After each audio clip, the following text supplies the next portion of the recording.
Black Rod has arrived at the Commons. Phil House, the principal doorkeeper, announces Black Rod's arrival, and in she comes with her summons to the House of Lords.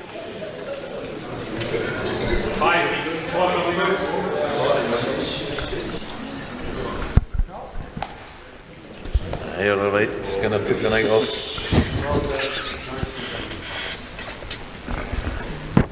Mr. Speaker, the Lords who are authorised by Her Majesty's Commission to declare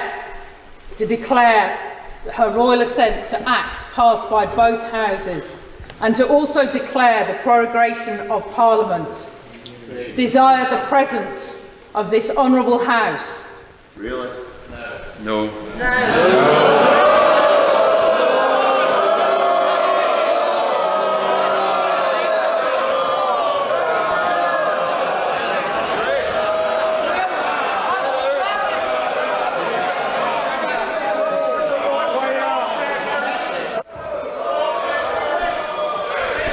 Considerable affray seems to have broken out by the Speaker's chair.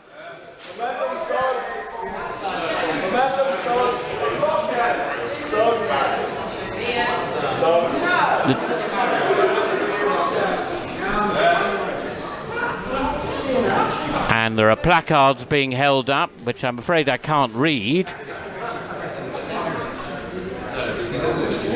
But the Commons have received their summons, and the Speaker has not responded.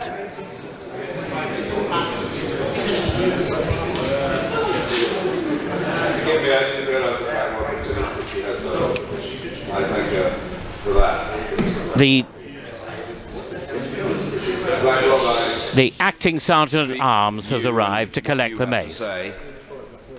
With respect, and I recognise that our presence is desired by Her Majesty the Queen's Commissioners. They are doing what they believe to be right, and I recognise my role in this matter. Wait a minute. I couldn't care less whether you like it or not.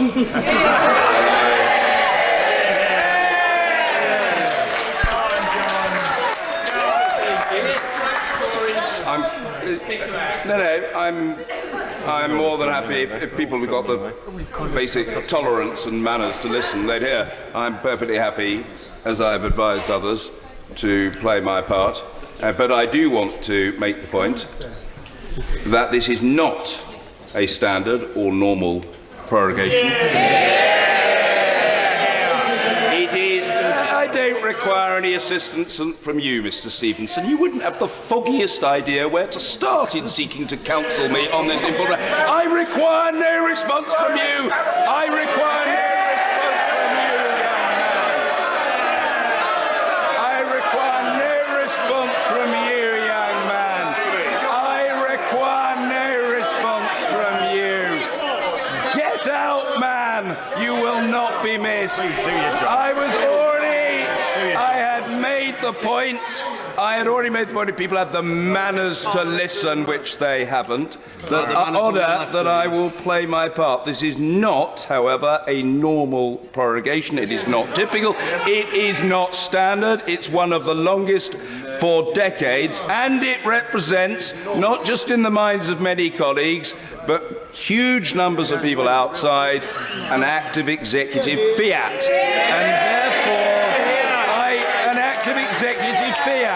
And therefore, I quite understand. I've already said that Black Rod I respect, and Black Rod is doing her duty, and the Queen's Commissioners are doing their duty, and I will play my part. But I completely understand where it's nothing disorder. I don't require advice on order from you, Mr. Stewart. You're a master of disorder, man. I completely understand why very large numbers of members are much more comfortable staying where they are. Mr. Stewart, if you don't like it, you're perfectly entitled to your view. I couldn't give a flying flamingo what your view is. Thank you very much indeed. Thank you very much indeed. Just do your job. Do your job, Well, if you had any doubt that this was an unusual prorogation, the 157th Speaker of the House of Commons has certainly set the tone for the occasion. Mark, have you seen anything like this? No, I think in a word, there was some kind of altercation going on around the Speaker's chair at one point. At the beginning of this, they were holding up signs saying silenced, and now there are chants of shame on you. And actually, it looks as if the House of Lords will be rather crowded out with MPs, probably Conservative MPs. You'll see that the opposition side of the Commons is not moving to go to the Lords. I saw Ian Paisley Jr. of the DUP having quite a rough time as he came down the aisle on the opposition side to join the crowd as he left there. Bernard Jenkin was making a quick representation too there to the SNP. As that is her first prorogation for Black Rod, Sarah Clark, that certainly will be the most unnerving one she is likely to experience. And we see now a picture of the House of Commons with the Conservative benches empty, Labour, the SNP, Liberals, Plaid Cymru, I can see, absolutely packed. And the action will now move to the House of Lords. There was an extraordinary moment there where, just as Black Rod was coming in, someone shouted, "You're okay, Skinner's on holiday," referring to Dennis Skinner's traditional jibe at Black Rod. But not this time, an absolutely extraordinary occasion. Dennis Skinner is normally as bad as it gets for Black Rod in the House of Commons chamber. That's usually the worst that they have to endure in terms of the response from MPs. But that which we've seen this morning is quite extraordinary. I thought at one point the Speaker wasn't actually going to go himself to the House of Lords, but he has. But we've never seen scenes like that at prorogation. Well, I've seen the Speaker angry with people and possibly rebuke them too firmly, perhaps. But this time, I think the Speaker was really in slap-down mode. I think primarily against Graham Stewart, one of the government whips, who was sitting on the government front bench and who had quite an altercation with him. The House of Commons is bowing to the Royal Commission. The Royal Commission are doffing and bowing their hats in return. But you could hardly say that the Speaker looks very enthusiastic to be there on this occasion.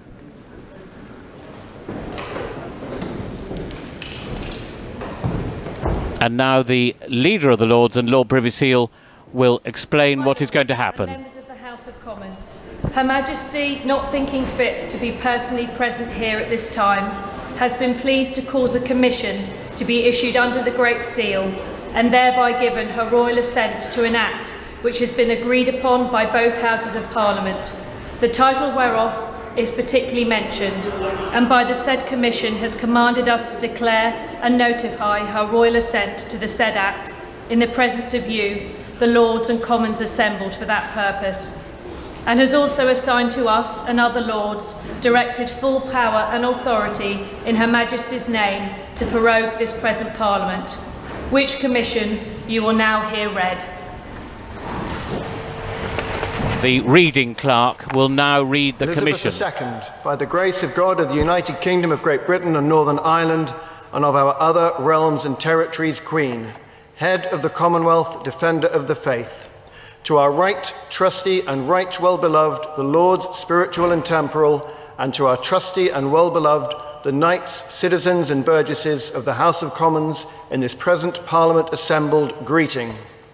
For as much as in our said Parliament an act has been agreed upon by you, our loving subjects, the Lords spiritual and temporal, and the Commons, the short title of which is set forth in the schedule here too, but the said act is not of force and effect in the law without our royal assent, and for as much as we cannot at this time be present in our higher house of our said Parliament, being the accustomed place for giving our royal assent to such acts as have been agreed upon by you, our said subjects, the Lords and Commons, we have therefore caused these our letters patent to be made, and have signed them, and by them do give our royal assent to the said act, willing that the said act shall be of the same strength, force and effect as if we had been personally present in the said higher house, and had publicly and in the presence of you all assented to the same.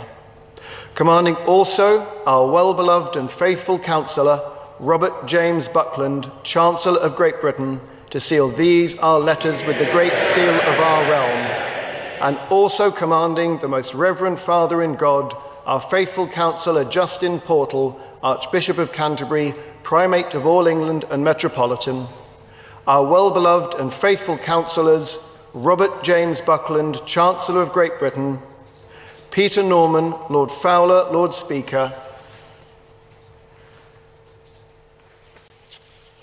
Natalie Jessica, Baroness Evans of Bowes Park, Lord Privy Seal, James Arthur David, Lord Hope of Craighead,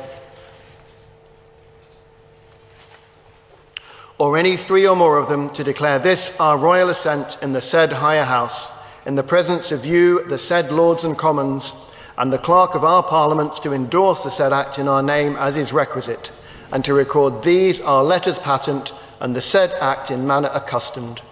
And we do declare that after this our royal assent given and declared, as is aforesaid, then and immediately the said act shall be taken and accepted as a good and perfect act of Parliament, and be put in due execution accordingly.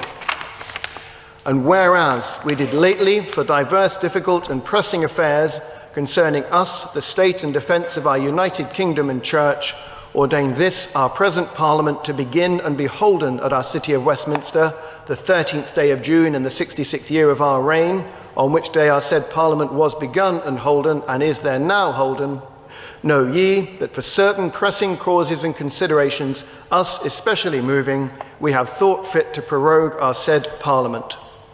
We therefore, confiding very much in the fidelity, prudence and circumspection of you, our commissioners aforesaid, have, by the advice and consent of our council, assigned you, our commissioners, giving to you or any three or more of you, by virtue of these presents, full power and authority in our name to prorogue and continue our present Parliament at our city of Westminster aforesaid, on a day no earlier than Monday the 9th day of September, and no later than Thursday the 12th day of September, until and unto Monday the 14th day of October, there then to be holden.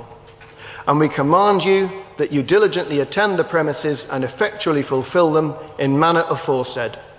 We also strictly command all and singular, our archbishops, bishops, lords, baronets, knights, citizens and burgesses, and all others whom it concerns, to meet at our said Parliament by virtue of these presents, that they observe, obey, and assist you in executing the premises as they ought to do. In witness whereof we have caused these our letters to be made patent. Witness ourself at Westminster, the 10th day of September, in the 68th year of our reign, by the Queen herself, signed with her own hand.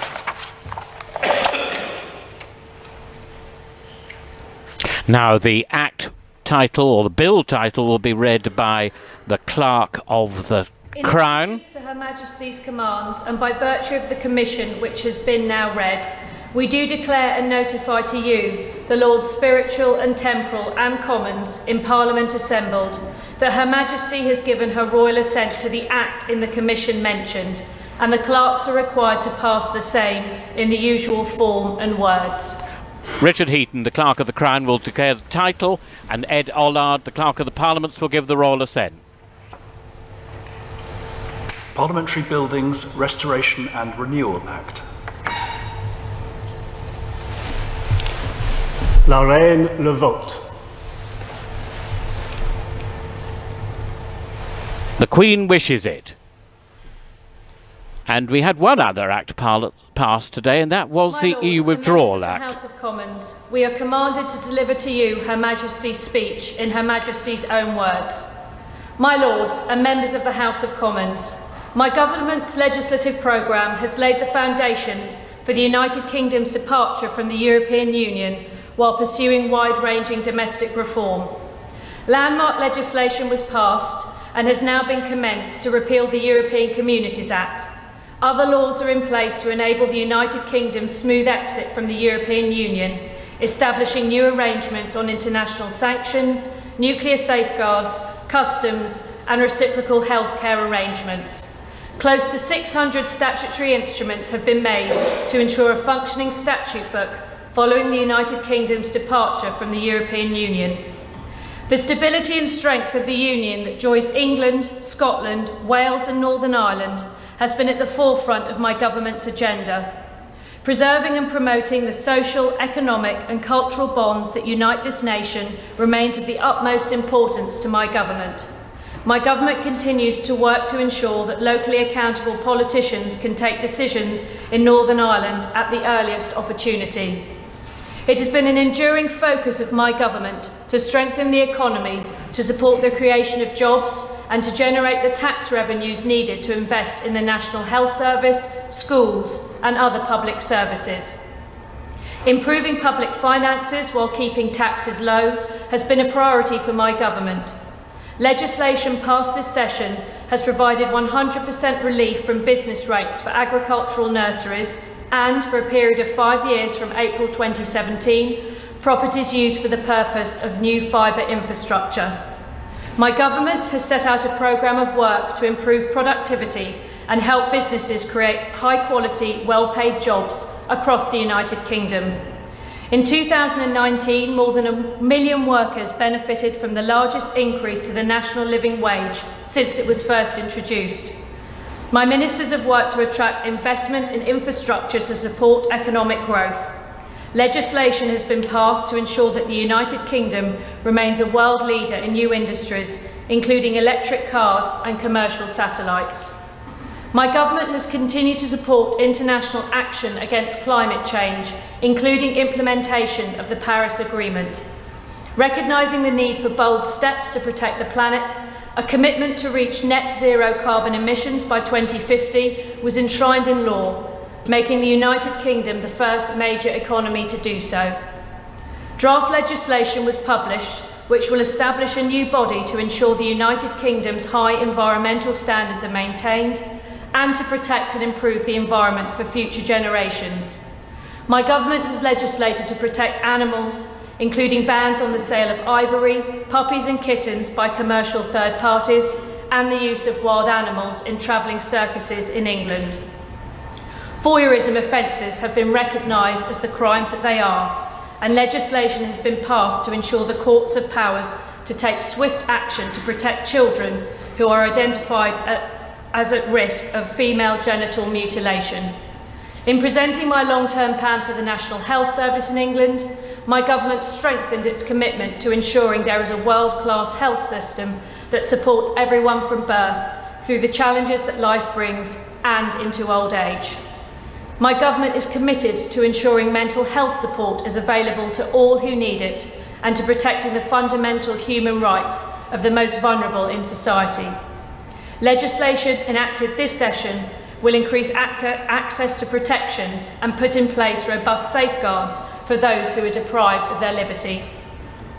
In recognition of the need to make renting fairer and more affordable and to promote fairness and transparency in the housing market, legislation has been enacted to reduce costs at the outset of and throughout a tenancy by banning most letting fees paid by tenants in England. My government has taken steps to ensure fairer markets and to protect consumers from unfair practices and financial losses. Legislation has been passed to ensure people have access to free and impartial financial guidance and debt advice, and to introduce a ban on nuisance calls in relation to pensions. Measures have been enacted to reduce insurance costs for motorists by tackling the high number and cost of whiplash claims. The security of the nation and its citizens remains of the highest importance to my government.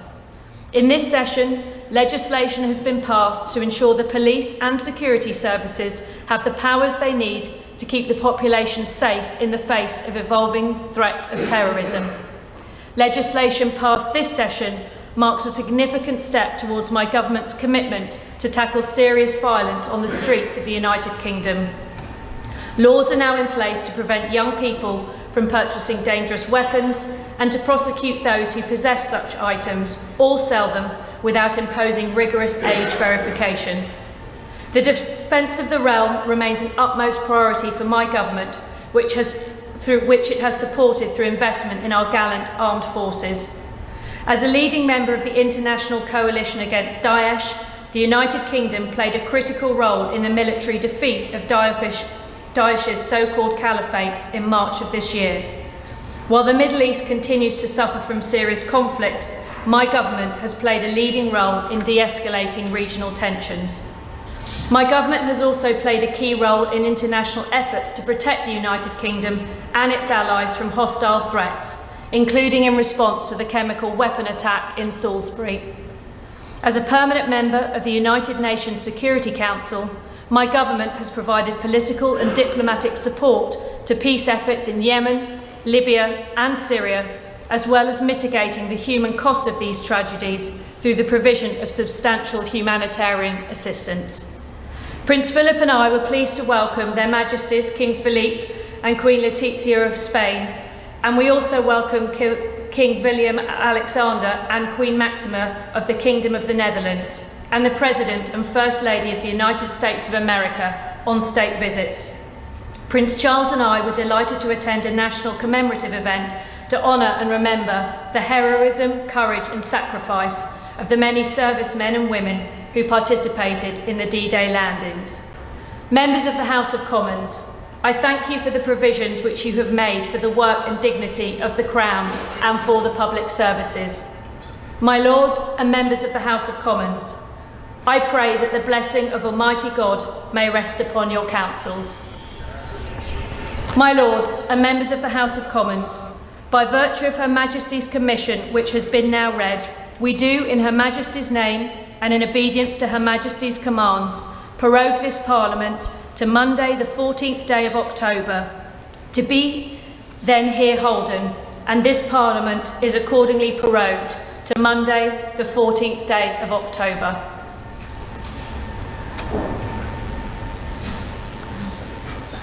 The Commons bow to the Royal Commission. The Royal Commissioners doff their hats or bow in return, and the Commons will return to their chamber, where in the House of Commons the SNP have been singing some of their popular anthems while their comrades from the other benches are up in the Lords. The Speaker again looking extremely discontent. It was a long Queen's speech, but then it has been a very long session. One fault which Ruth Fox has kindly pointed out: Richard Heaton is now, as well as Clerk of the Crown, his permanent secretary in the Justice Department, no longer the Cabinet Office. Mark, the last Speaker to be executed in office was William Tresham in 1450. Would this Speaker make a candidate if the Queen so wished? It's one of his favourite jokes that he's not the shortest ever Speaker, but that's only because some of them had been beheaded before him. So it's, you go to enough John Bercow speeches, these jokes come around again and again. But I think that there may be a bit of a backlash to the backlash here. I don't think Conservative MPs were desperately amused by what they saw. There was scuffling around the Speaker's chair as Blackrod came in. There were MPs chanting "Shame on you" as the government MPs left the chamber to go to the Lords. There were quite some scenes, and the Speaker seemed to condone it, to apologise to Blackrod, and talk about how he didn't think that this was a regular prorogation. And I think maybe John Bercow, now he's announced the end of his speakership is nigh, is losing his inhibitions, those inhibitions that remained on parliamentary behaviour a bit. Some Conservatives, though, did join in support of the Speaker, Ruth, didn't they? Well, we're hearing reports that a number of Conservative MPs did in fact applaud the Speaker's contribution. Some of those who rebelled last week, but also some sitting Conservative MPs now.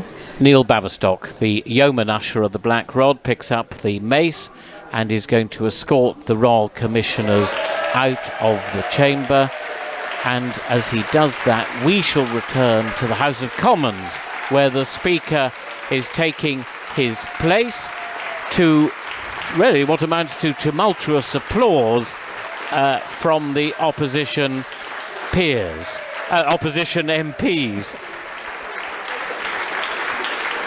The Speaker is said to disapprove of clapping, but actually today there has been a lot of clapping in the chamber.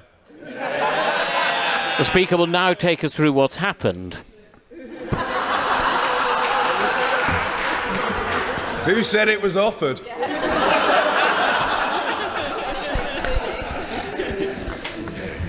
Like these are sold.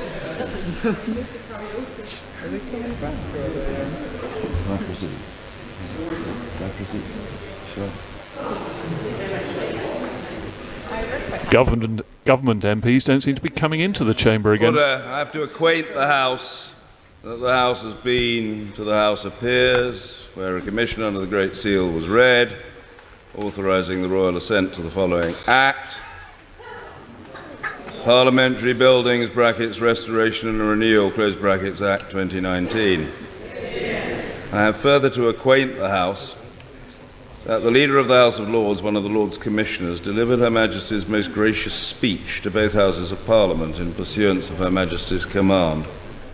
For greater accuracy, I have obtained a copy and also directed that the terms of the speech be printed in the Journal of this House. Copies are being made available in the Vote Office.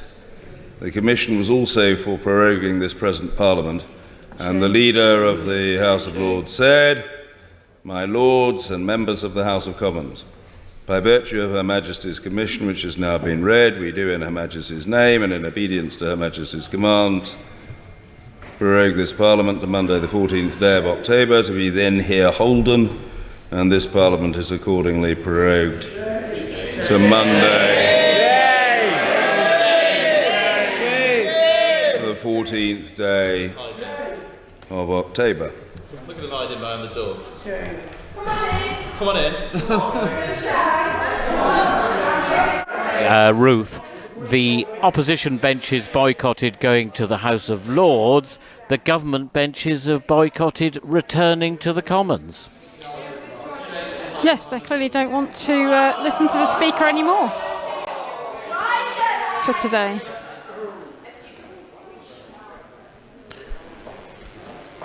He is waiting. I don't know if he's waiting for Conservative MPs to turn up, but I think he'd be being rather optimistic if that was the case.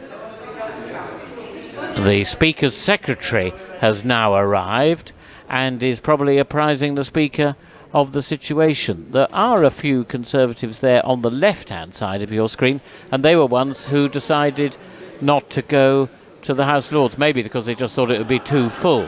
Not necessarily as part of a demonstration. There's nothing compulsory about it, but, you know, on these occasions, when prorogation takes place, if colleagues feel like toddling along this side to shake hands until we meet again, they're very welcome to do so. But it does mean shaking my hand, if you can bear that. This is what normally happens at the end of a parliamentary session. MPs in the chamber shake hands with the Speaker, and on this occasion it is led by Jeremy Corbyn, the Leader of the Opposition. And Mark and Ruth will point out some names as they pop by the Speaker. Indeed, Nick Brown, the Labour Chief Whip, is next in the queue after Jeremy Corbyn, and he's followed by Ian Blackford, the leader of the SNP MPs in Westminster. And then, as you can see, quite a queue building up behind that. But what these scenes tonight, or possibly I should say this morning, have demonstrated is pretty much the breakdown of consensus in the running of Parliament.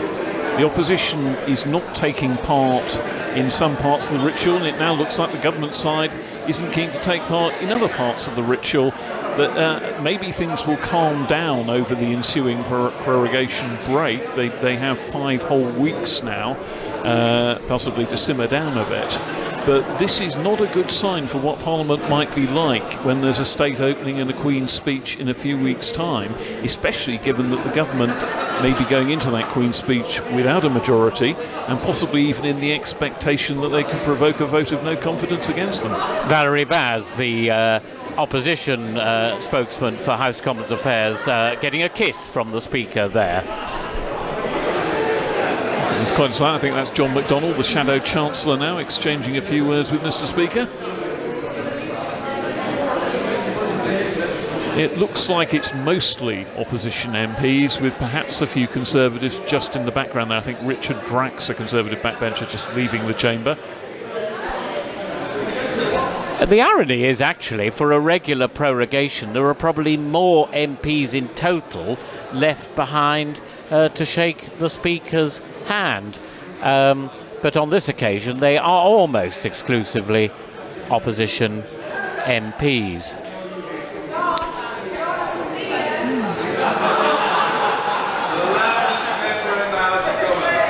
I think one of the concerns at this stage has got to be shocking. It's a disgrace. And then he looks at the minister, gesticulates and says, BA! Whilst conspicuously failing to do so himself. I think there's a bit of jovial anecdoting going on now. Speaker holding forth. One of the concerns has really got to be, as you say, Mark, the breakdown in the running of the House and the relations between the parties on what should be